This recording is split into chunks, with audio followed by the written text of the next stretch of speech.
Hello yes, I am C. Sri Lakshmi, TGT Social Studies from Jangamed, part of Material Research and Development team, here today to give my presentation. So, before we start our today's class, I would like you all to do one activity. Ready? Please be seated wherever you are, but try to sit straight. Please put your back straight. Then slowly close your eyes. Now go back into the time. It is around 1950 now, so nearly 70 years ago.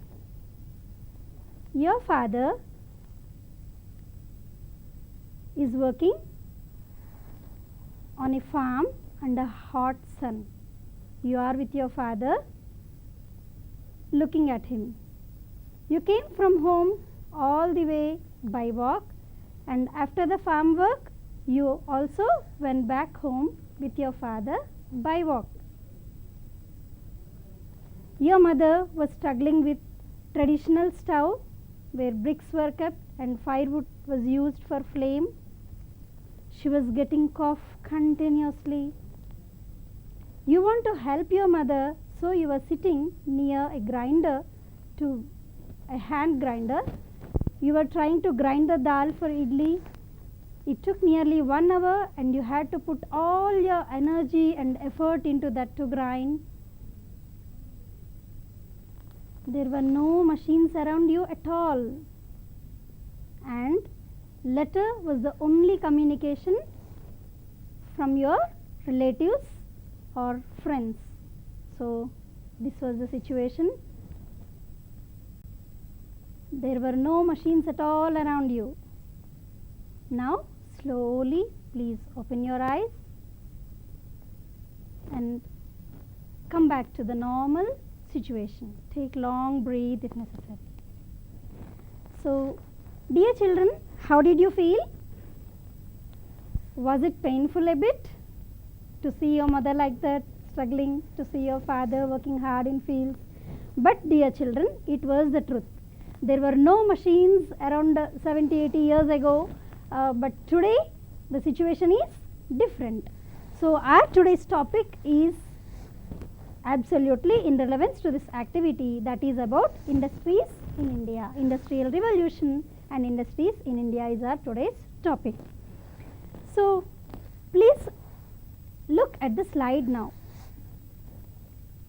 What are all these? These are all the machines that changed our lives.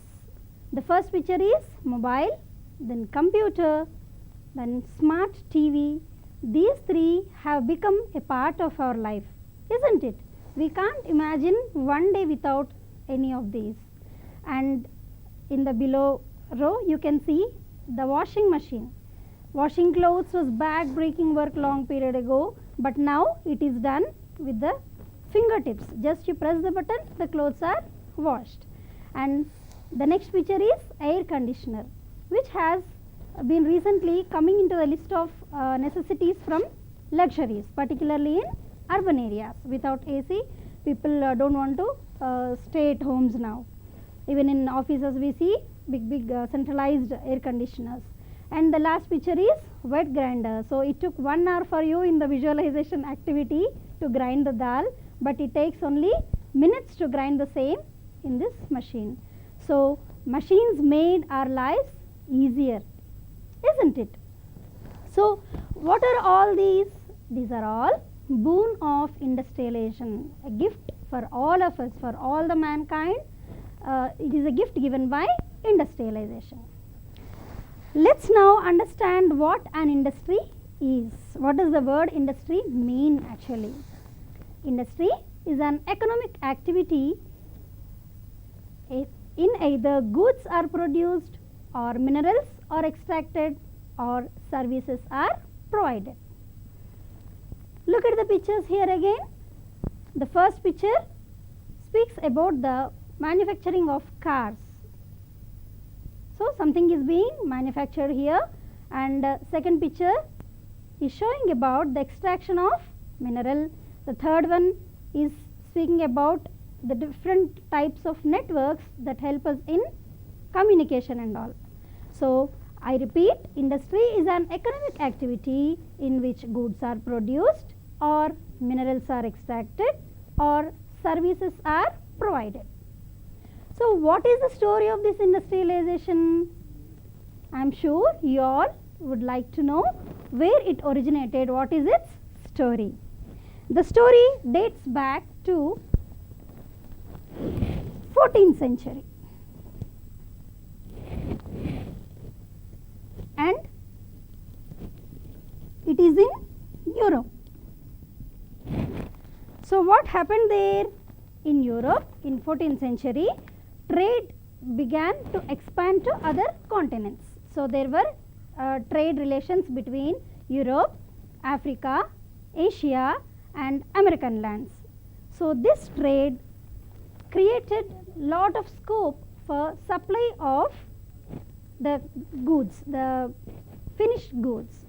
So, while speaking about industries, I would like to mention about textile industry because that was the earliest industry established ever.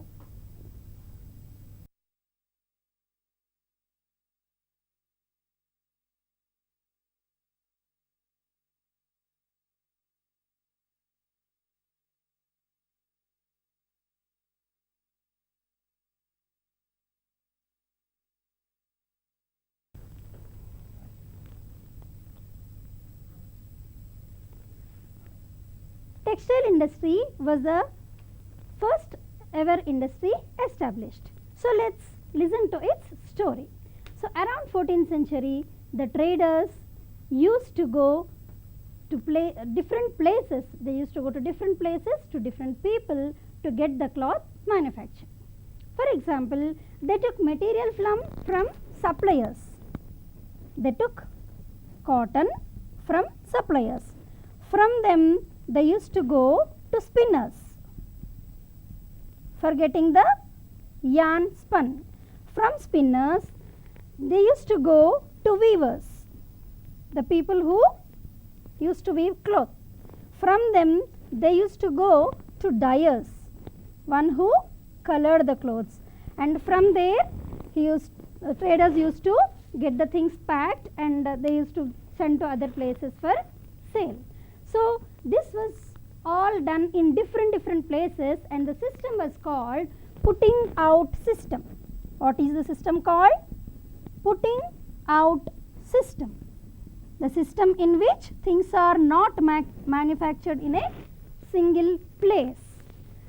But gradually traders thought it takes lot of energy, lot of time to move to different places like this, and they thought of bringing them all together under one roof so that they can discuss about their requirements and make the production more efficient. So, once they all started coming together, those early factories were called manufactories. The earlier factories were called manufactories. The places where all the people doing different tasks come together and do together, discussing with each other about each other's requirements. So, these manufactories refer to the period proto-industrialization. This was the period where industrialization was spurting. After proto-industrialization, slowly machines were invented, and the later period we call it factory system of production. The later system is called factory system of production, which we call today's industries. But this did not happen quickly or easily. It took long time and great efforts were put in for today's industries to take shape. So, the important inventions behind these factories are very interesting. There were very big machines, as you can see on the screen, cloth, so that they can earn more and more money. They started employing people more in number too. They thought if there is some machine which can spin the yarn quickly and easily. We can make, so you find usually both the names associated with it. Richard Arkwright improvised the model of spinning jenny. So this dream came true. Now they were thinking it takes lot of effort to turn these machines with hands or legs. How great would be if these can be turned on, the machines can turn on themselves. So this dream also came true in the form of invention called steam engine by James Watt. Steam engine helped the machines to turn themselves. The power of steam turned the turbines. So these are the two most important inventions which led to the industrialization. But early factories were not good places to work. There was lot of pain among the workers because the timings were terrific, and even young kids were employed. They were treated very badly. They were beaten, and their needs were not at all taken care of. So gradually, however, child labor was abolished, but it also took long period and long struggle to make it possible. So this is the early story of industrialization. So where did it take place? You can see the pictures of spinning jenny and steam engine here on the screen. And you have a question here, an interesting question: why first in Britain? So as I was telling you, it happened in Europe. Britain takes the credit of leading the whole world in industrialization. Then immediately the question comes to our mind: why only Britain? Why Britain was first in getting industrialized? It's a quite reasonable question. The answers are many. Agricultural revolution took place in Britain. These inventions were done in Britain. Iron ore was available in Britain, and the political stability was there in Britain. In all other countries there was some or the other fights going on, or maybe protests going on. There were cries of many crises were there, but politically there were no crises at all in Britain, and it was the convenient place to for industries to develop. And their naval base was also quite good. They were supreme in their naval power. So these are all some of the reasons why Britain led industrialization. The next question that comes to our mind is: when did it begin in India? Isn't it? We would definitely like to know, when did industry start in India? And the answer again dates back to 15th century. So in India,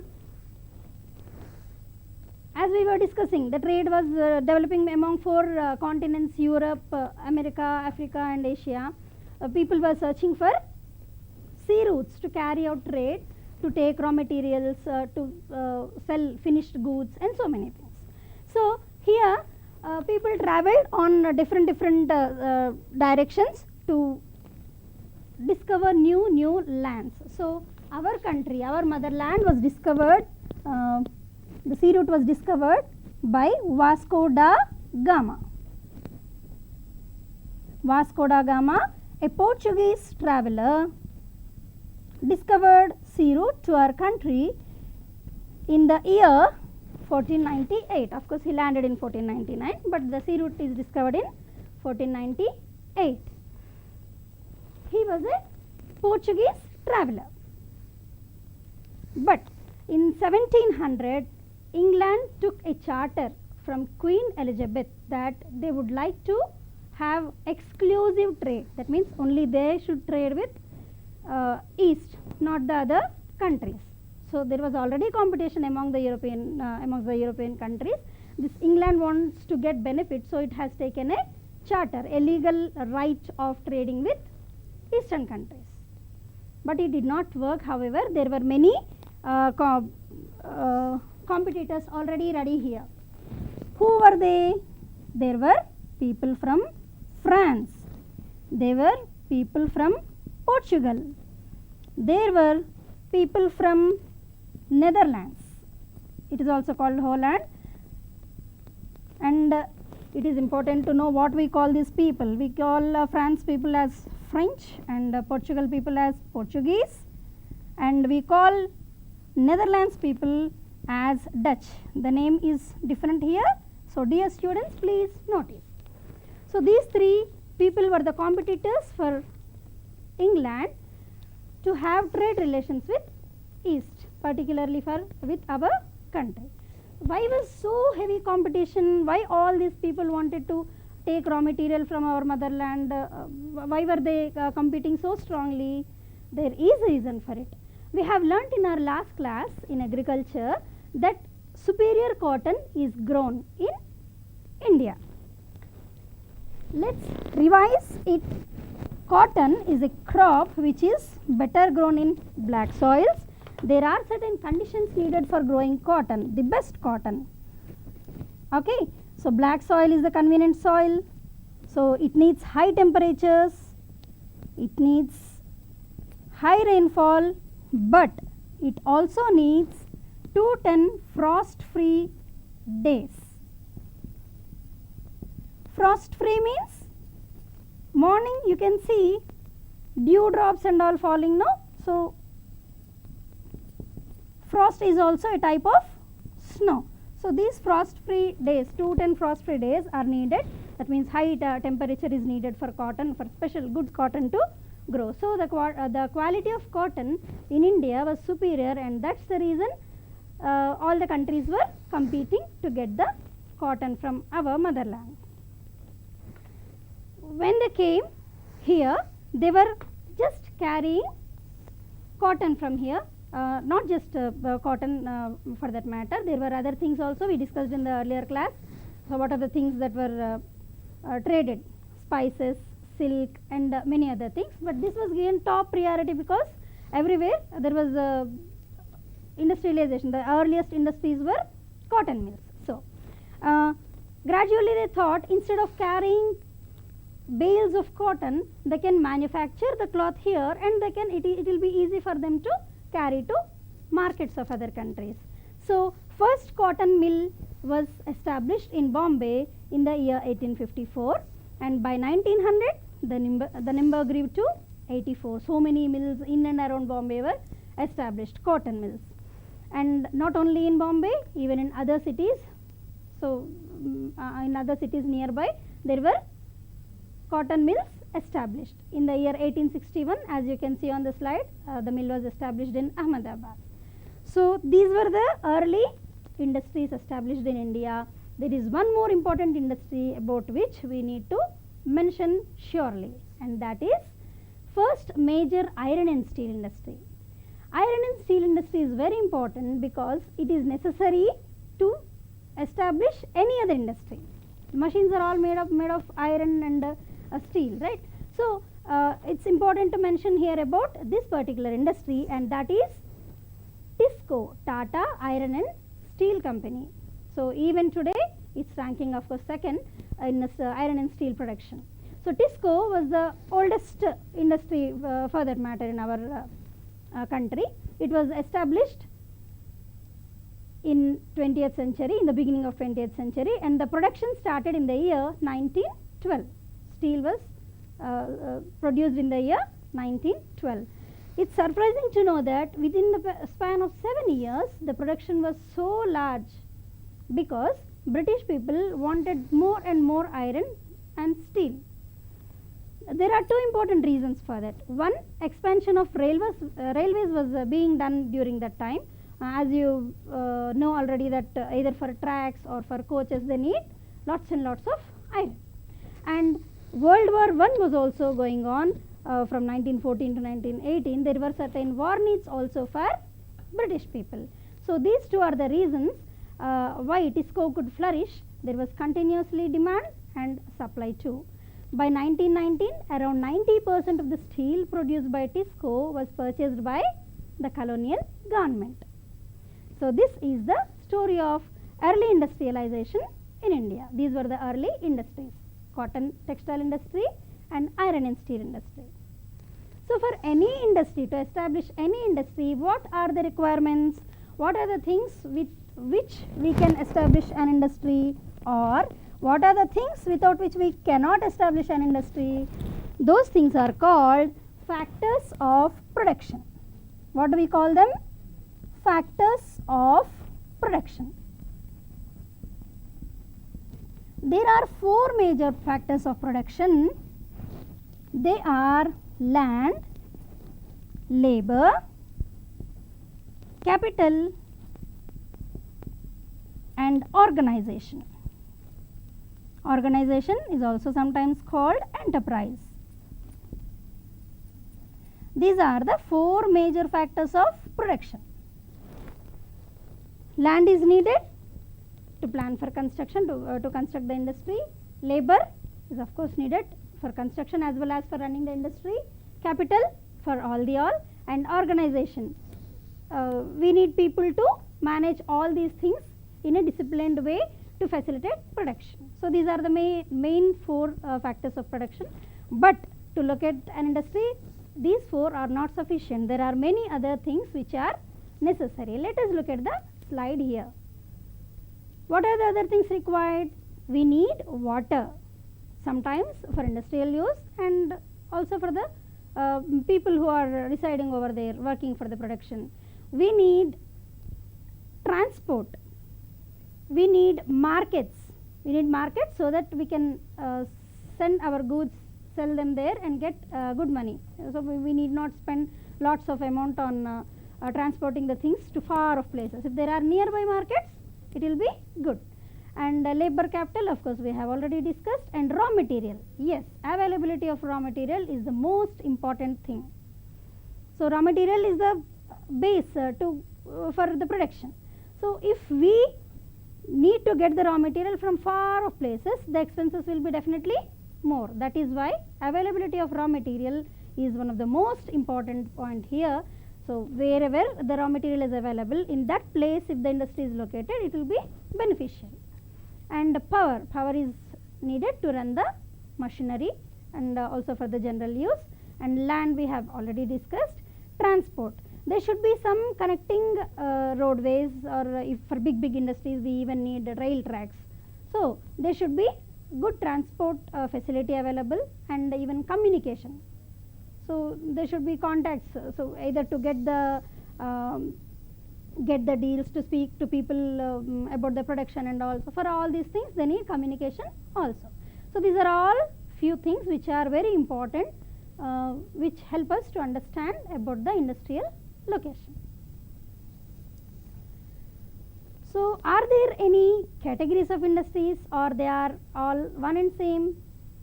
There are categories of industries based on 3 important issues. They are size, ownership, and raw material. Let's see first classification based on size. So industries based on size can be classified into small scale industries and large scale industries.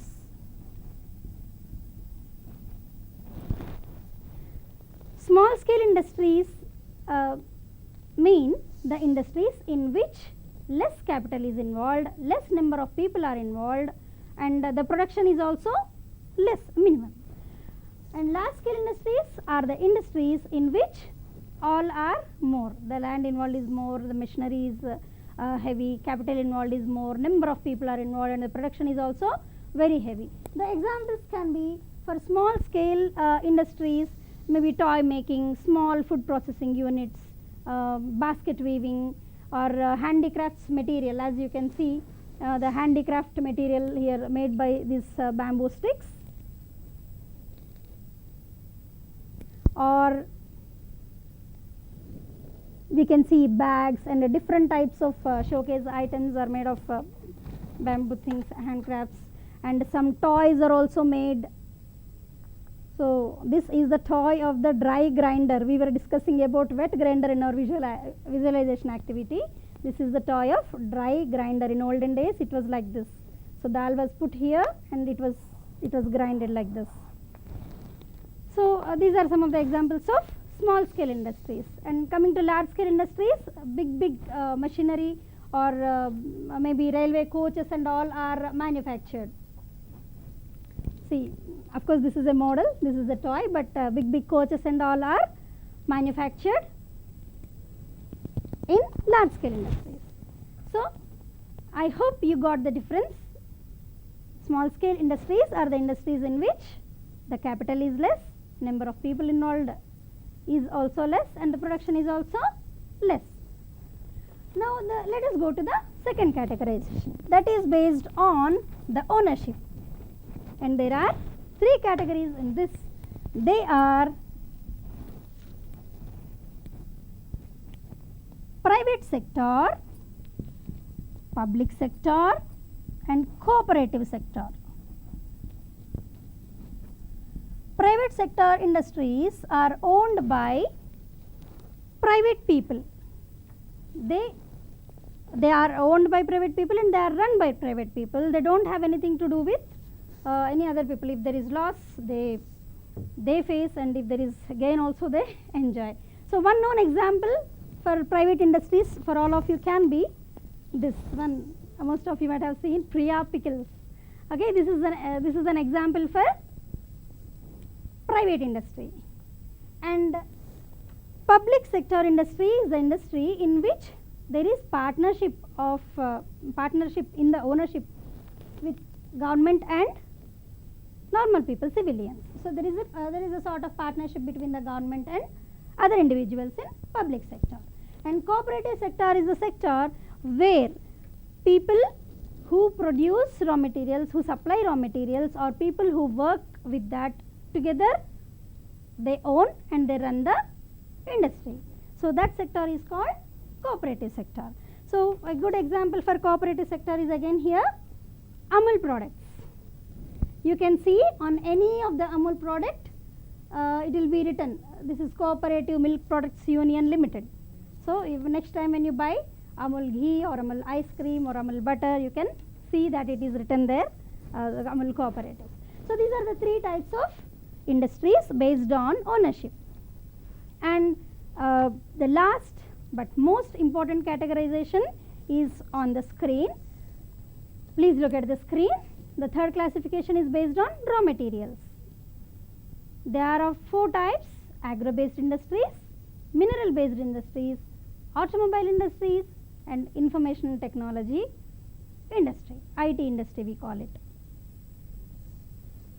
If the raw material is from agricultural sector, we call it agro-based industry. If the raw material is from minerals, mining and all, we call it mineral-based industry.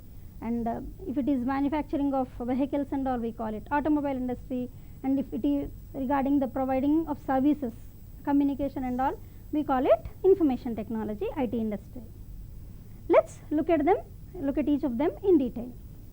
First, agro-based industry. Though there are many agro-based industries, textile industry is given top priority. Even in this textile industry, there are two important things, cotton and jute. Of course, silk is also there, but cotton and jute are the most important agro-based industries. And textile industry is the only industry which is completely self-reliant. Right from raw material until the finished goods, everything is available within our vicinity. We need not import anything and make something. And regarding jute, I might be sure that all of you might have seen these types of threads at your homes. So this is made of jute. What do we call sutili in Telugu in our mother tongue? So this is made of jute. So many large such ropes are made with jute, and even textiles are also made out of it. So jute, regarding jute, India is the largest producer in the world, largest producer of jute in the world. But this textile industry has a rapid development.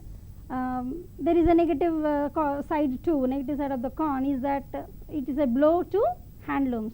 As we can see many times, Pochampalli weavers or some other people who are already at disturbed state because of this blooming textile industry. The intricate designs made by hands are now made with machines easily with less effort and less capital. So That's the point here. And the next agro-based industry is sugar industry. So India is the second largest producer of sugar and largest producer of jaggery and khandasari, what we call this white patike bella we call in our local language. So jaggery and khandasari are the things for which India is the largest producer, and over 460 sugar mills are located in India, out of which 60% are present in UP and Bihar. So what do you understand by this? As we were discussing about the location of industry, we discussed that raw material is the most important thing which decides the location of the industry. So sugar industry is located mostly in UP and Bihar. That means the raw material is available in plenty there. It is also important to understand that whether the running of industry, the flourishing of industry, or closing, if it gets closed down, the reasons are the factors of production or the factors that influence the location, what all we have discussed until now. If all these are good, the industry flourishes. If any of these are in troublesome situations, the industry may be dull in production, or sometimes it may be closed down. You might have heard so and so industry is closed down, now the production is not there. So that's the reason. All these factors have their importance in running of the industries. And the third categorization is mineral based industries. So the 5 major mineral based industries are iron and steel industry, chemical industry, aluminium smelting industry, fertilizer industry, and cement industry. Let's look in brief at each of them. So first one is iron and steel industry. We have already discussed its importance because this is needed to manufacture all other machinery, isn't it? So it is called basic industry. Steel is used in engineering goods, construction materials, utensils, even defense, making medicines, and many other things. So all these sectors have usage of steel. So production and consumption of steel is often referred to as index of country's development. You can understand the importance of steel as it is explained as the index of development. So India produces 32.8 million tons annually, and it is given 9th rank in the production of steel all over the world, and its consumption per annum is 32 kg. Coming to the second important is aluminium smelting industry. So this is also called a metallurgical industry. Aluminium has got special qualities which makes it so helpful in using it in many things. It is light in weight. It is resistant to corrosion. Corrosion means getting rusted. It does not get rusted. So it is good conductor of heat and electricity. It is malleable. Malleable is the virtue by which it can be turned into sheets. Aluminium becomes stronger when mixed with other metals, and there are many uses like making aircrafts, wires, utensils, and many other things are made out of aluminium, and it is used as substitute for steel, copper, zinc, and lead. So many uses of aluminium. If you try to recall the picture of aeroplane, also you can see the big aluminium material. So the third one is cement industry. It is used for construction of buildings, roads, bridges, houses, factories, and many other commercial establishments. There are around 128 large units of cement industry and around 332 mini cement industries located in our country. Let us look at 2 more mineral based industries. The next one is fertilizer industry. Nitrogenous fertilizers, phosphatic fertilizers, and ammonium phosphates are the major fertilizers produced through fertilizer industry, and complex fertilizers are also made with the help of nitrogen, phosphorus, and potassium. There is an important point here to note that we don't have any potassium or potash reserves in our country, so we import potash from other countries. But complex fertilizers, including all these three are manufactured in our country. There are around 95 large fertilizer units and around 68 small fertilizer units. in our country. The next one is chemical industry. It is the most important one because it contributes 3% of GDP, and we are in 12th place in the world in producing chemicals, and we hold 3rd position in Asia. There are 2 sectors in this again, 2 categories, inorganic chemicals and organic chemicals. Inorganic chemicals, we see sulfuric acid, which is used in fertilizers, synthetic fibers, plastics, paints, adhesives, that means gums like Fevicol, and the dye stuffs which are used for coloring. It is the other inorganic chemicals are nitric acid, alkalis, soda ash, caustic soda.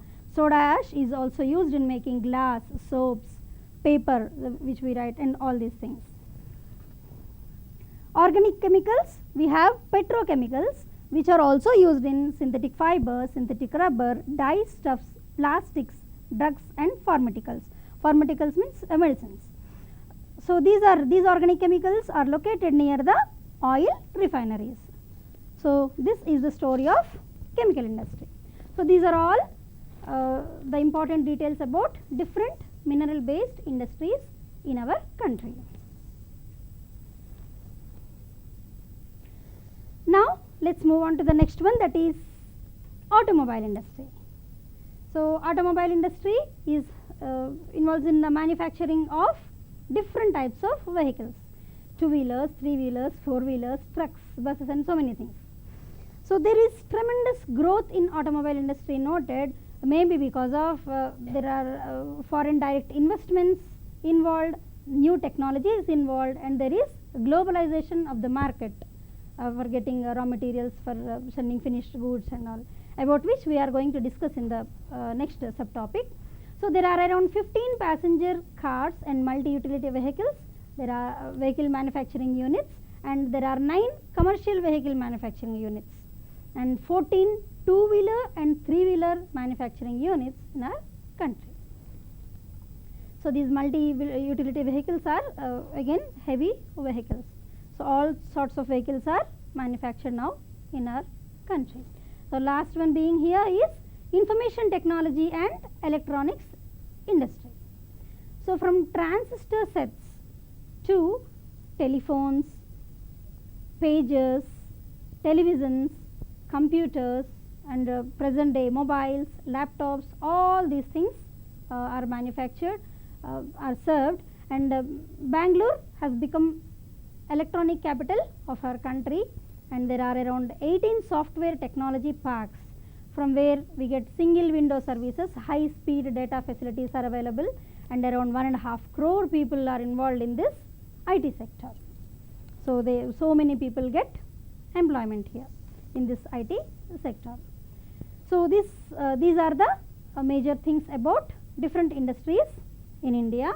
Let's have a look at them in a map.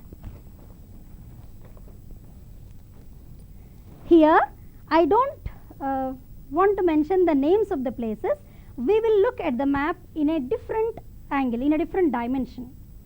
As we were discussing, availability of the raw material is the most important factor of establishing an industry. Let us see, the pink circle here stands for cotton textiles.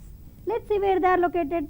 Try to recollect the map of black soils where cotton was grown. So 1, 2, 3, 4. So wherever the black soil tracts were there cotton textile industries are developed. And the second one being iron and steel industry. So iron ore must be available in the plateaus, isn't it? So the Deccan Plateau region, you can see 1, 2, 3, and Chota Nagpur Plateau region 1, 2, 3, 4, 5, and 6. So these are all iron and steel industries. So next one is IT industry, information technology.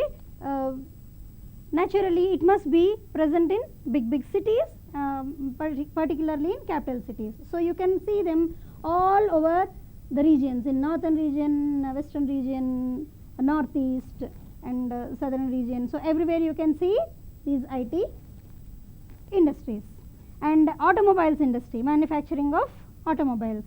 you can see in some regions, again this is also based on minerals, right. So where minerals are available, you can see here and here. So few industries are located near our capital city and all. So this is the structure. You while doing your project, try to locate in the same way and then try to decode them. Write the names of the cities. You will be getting the same work in the project. So try to locate them in this dimension and then mention the names of the cities. It will be easy and meaningful for you to understand as well as to learn. Let us now look at the industries in Telangana. So textiles and apparels, spices, horticulture, vegetables and fruits and poultry farming are the major agro-based industries. Mines and minerals, Singareni collieries and pharmaceuticals are some of the mineral-based industries.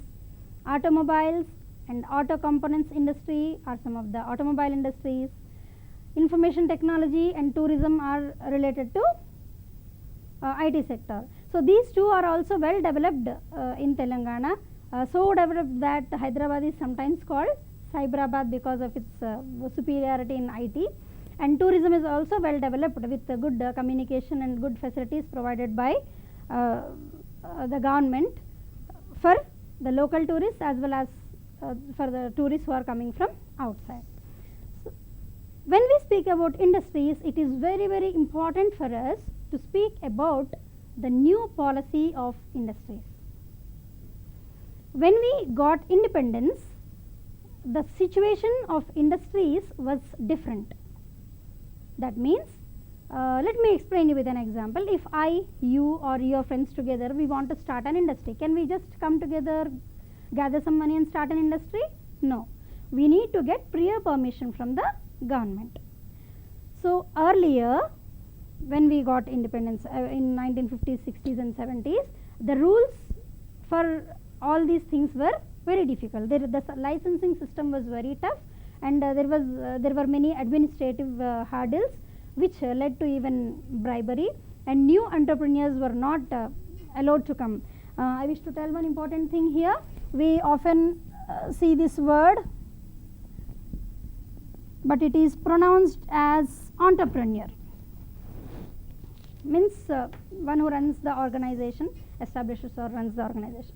So there were many administrative hurdles. People were not allowed just to start like that. Production was monitored by the government, and even all the rules were very strict.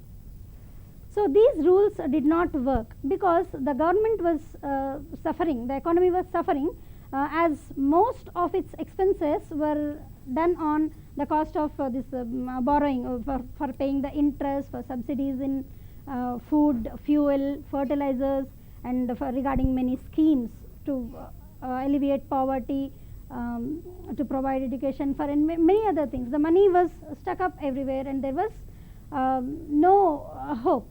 So during such period, the new policy of industries has changed the face of economy of India. So what is that policy? That policy is often referred to as Lpg policy. What do we call it? Lpg policy. L stands for liberalization, P stands for privatization, and G stands for globalization. So after this policy was implemented, there was tremendous change in the economy of our country. As you can see, the three names over here. Let us see what they are. Liberalization is a process under which the policies were made liberal. So the strict rules were made a bit liberal to encourage foreign trade as well as to encourage competition among the industries. So lack of competition was one of the reasons why there was low quality of things being manufactured. That was one of the problems earlier. So to solve that, liberalization was implemented, and privatization to invite foreign direct investments, to invite foreign people to put investments on businesses here, privatization was done. This is to improve the quality of services, and globalization is expansion of economic activity across the national borders, so that there is some integration of economy, and there can be each and every country can be benefited by each other. So these are the three major ideas of this new policy. Based on this, it is also called LPG policy, as we were discussing. So everything has benefits and limitations always. So let's see what they are. So this policy has benefited us in increasing in GDP. So 1.1 GDP was 1.1% in 91, which rose to 7.5, and FDI, foreign direct investments, increased like anything. Earlier it was 408 crores, but it went to 106,693 crores. The third point you can see is increase in per capita income. Earlier it was 11,235 rupees, but later grown to 85,533 rupees. And the most important is reduction in unemployment. Unemployment earlier was 4.3%, but that has been reduced to 3.6%. These are some of the benefits we got because of LPG policy, new industrial policy. And the limitations were low growth of agricultural sector, and there was a threat from foreign competition. The local goods were not given much priority, not purchased, and there was adverse impact on environment. So pollution is one of the major issues. So air pollution, land pollution, so water pollution, noise pollution, all these things, and increase in economic disparities. The skilled people were getting more and more opportunities, and there was always the gap was widening between the rich and poor. Rich were getting richer and poor were getting poorer. This is one of the major disadvantages, limitations. And let's analyze it in other dimension too. So while speaking about economy, we discuss the things, we analyze the things under three sectors.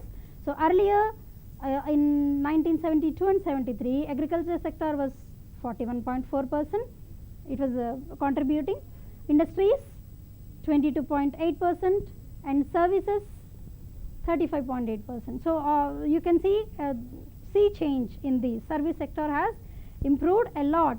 So improvement in service sector means more employment, and more employment means more income and more development. But agricultural sector needs to be balanced too. So in 2011-12, you can see the industrial sector also started contributing more. So this is one way of trying to understand the things. And before closing the session, I would like to tell you one important thing, that is, gone are the days where students used to dream, I should study well, I should get a good job. This is the time for you all to turn into entrepreneurs, so that you can create employment instead of searching it. And some of the most important entrepreneur skills are organizational skills, leadership skills, communication skills, and many other things. So you need to try in this direction. Along with academics, I would suggest you all to concentrate on developing all other such skills, social skills, entrepreneurial skills, so that you can tomorrow become a creator instead of becoming a person who is searching for a job. So I wish all the students, all the future entrepreneurs the very best. I wish you all the very best again. And now it's time for you to take project work. Trace out the Industrial Revolution in your own words. I repeat, trace out the Industrial Revolution in your own words. Second is, write an essay on industries in India. Write an essay on industries in India. Locate the major industries on the political map of India. Locate the major industries on the political map of India. With this I conclude. I thank Telangana Tribal Welfare Residential Organization Society and Telangana Social Welfare Residential Organization Residential Education Institute Society, our beloved Secretary Sir, Dr. R.S. Praveen Kumar Garu, for providing such opportunity for us teachers to be with the students in this Corona crisis. I thank TSAT people for their patient recording, and I thank all the viewers for being with me. I thank all my dear loving students for being with me. Thank you all. Thank you once again.